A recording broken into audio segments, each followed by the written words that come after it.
si on se place dans le cadre de l'Europe, c'est de voir le nombre de cellules qui ont été démantelées, le nombre d'actes qui ont été empêchés.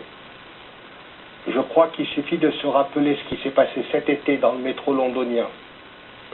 Je crois qu'il suffit de se rappeler que toute personne qui prend un métro à Paris, à Londres ou ailleurs peut se trouver victime de cette menace aveugle pour se rendre compte qu'effectivement, à certains moments, le premier objectif est la neutralisation. On parlera des méthodes après, mais le premier objectif, c'est la neutralisation. À condition de neutraliser les bons et de ne pas passer à la gégène, si vous me permettez l'expression, des types qu'on a ramassés par erreur dans la rue, ce que la CIA a fait, parce que s'il faut faire une comparaison cinématographique pour ce qui est de la CIA, c'est les Keystone Cops, c'est les gendarmes des films muets de jadis, quoi. C'est-à-dire ce qu'on dirait en français les Dupont-Dupont. Ils sont spécialistes. Écoutez, ils n'ont pas vu la chute de l'Union soviétique. Ils n'ont pas vu la fin de la guerre froide. Ils se sont trompés au Vietnam. Ils se sont trompés totalement sur l'Irak.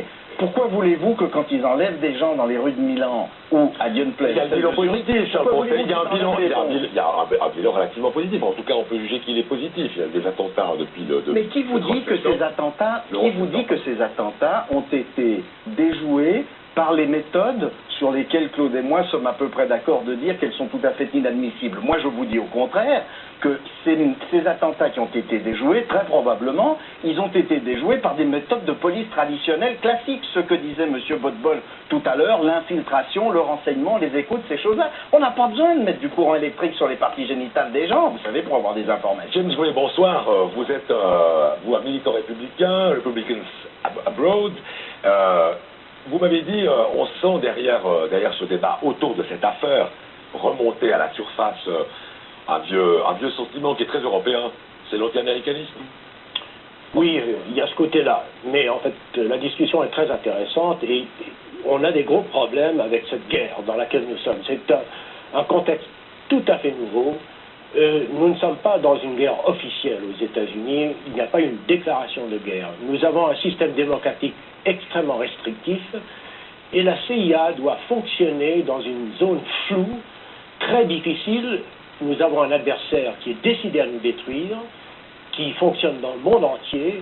Ce n'est pas des criminels au droit commun, ce n'est pas des guerriers avec des uniformes, ce sont des gens qui se mêlent aux civils dans le monde entier, qui n'ont qu'une idée en tête, c'est d'éliminer la civilisation occidentale. Est-ce que vous justifierez les méthodes dont on parle aujourd'hui? Il leur fait un point en commun avec les terroristes du 19e siècle. Absolument. Mais bien sûr, c'est exactement la même chose.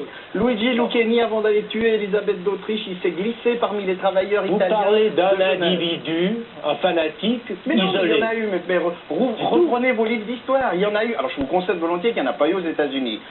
C'est un phénomène européen et russe. Mais il y en a eu partout. Il y en a eu en France, il y en a eu en Allemagne, il y en a eu en Russie, il y en a eu dans l'histoire du monde. Avec une différence fondamentale, parce qu'il faut arrêter quand même de rêver à certains moments. Au 19e siècle, il n'y avait pas des armes de destruction massive que l'on a aujourd'hui, que certains terroristes aujourd'hui ont à disposition et rêveraient de pouvoir utiliser. On est passé d'un niveau de menace à un autre niveau de menace, et c'est là que l'on revient à la question fondamentale. La réponse à ça, c'est la torture, l'adaptation des méthodes et des procédures juridiques, les procédures juridiques à une menace de type tout à fait sans précédent et inconventionnel.